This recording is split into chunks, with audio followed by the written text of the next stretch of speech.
उसके अगले दिन गोवर्धन पूजा और फिर भाई दूज। भाई दूज के दिन बहनें भाई के माथे पर कुमकुम का तिलक लगाकर उसकी आरती उतारती हैं। भाई दूज का मनमाना पर्व बहन का अपने भाई के प्रति प्रेम को अभिव्यक्त करता है एवं बहनें इस दिन अपने भाई की खुशहाली के लिए ईश्वर से कामना करती हैं। ये पर्व रक्षा बंधन की तरह ही मनाया जाता है, किंतु इन त्योहारों को मनाने के बाद भी भाई और बहन की आपातकालीन मृत्यु को कोई नहीं रोक पाता। इस दिन को यम की पूजा करने का महत्व बताया जाता है। मान्यताओं के अनुसार कार्तिक शुक्ल पक्ष की द्वितीया को पूर्वाहन में यम की पूजा करके यमुना में स्नान करने वाला मनुष्य यमलोक को नहीं जाता, अर्थात उसको मुक्ति प्राप्त हो जाती है। मथुरा में एक यमराज का मंदिर है, जहाँ पर लोकवेद के अनुसार भाई बहन यमराज की पूजा करते हैं। ये पूजा यम द्वितीया पर होती है। मथुरा के विश्राम घाट पर एक विशेष स्नान होता है, जिसमें लाखों भाई बहन इस मनोकामना के साथ मिलकर यमुना के जल में स्नान करते हैं कि वो अपने पापों से मुक्त होंगे और मोक्ष प्राप्त करेंगे। विचार कीजिए, यदि ऐसा होता तो यमुना के जल में रहने वाले जीव जंतु तो सीधा मोक्ष को प्राप्त हो जाते, क्योंकि वो तो दिन रात उसी जल में रहते हैं। मनुष्य जल में स्नान करके उसमें रहने वाले लाखों जीवों की हत्या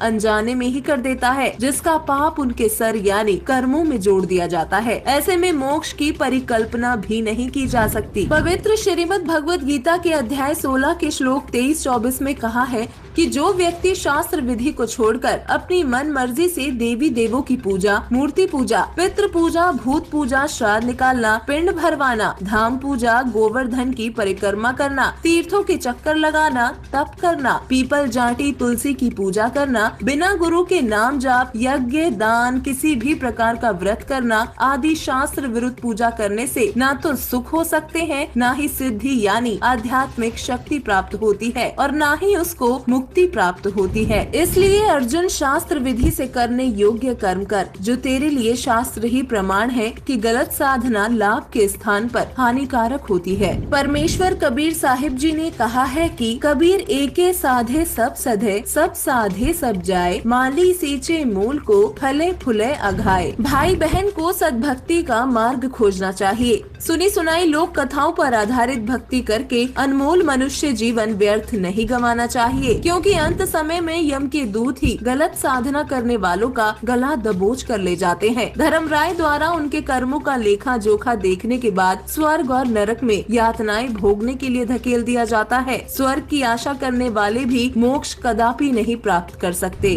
सभी आत्माओं के सच्चे रक्षक पूर्ण परमात्मा कबीर परमेश्वर जी हैं। पूर्ण संत से दीक्षा लेकर मर्यादा में रहकर उनकी भक्ति करने वाले साधक को कभी अकाल मृत्यु नहीं होती। आज की हमारी वीडियो में बस इतना ही।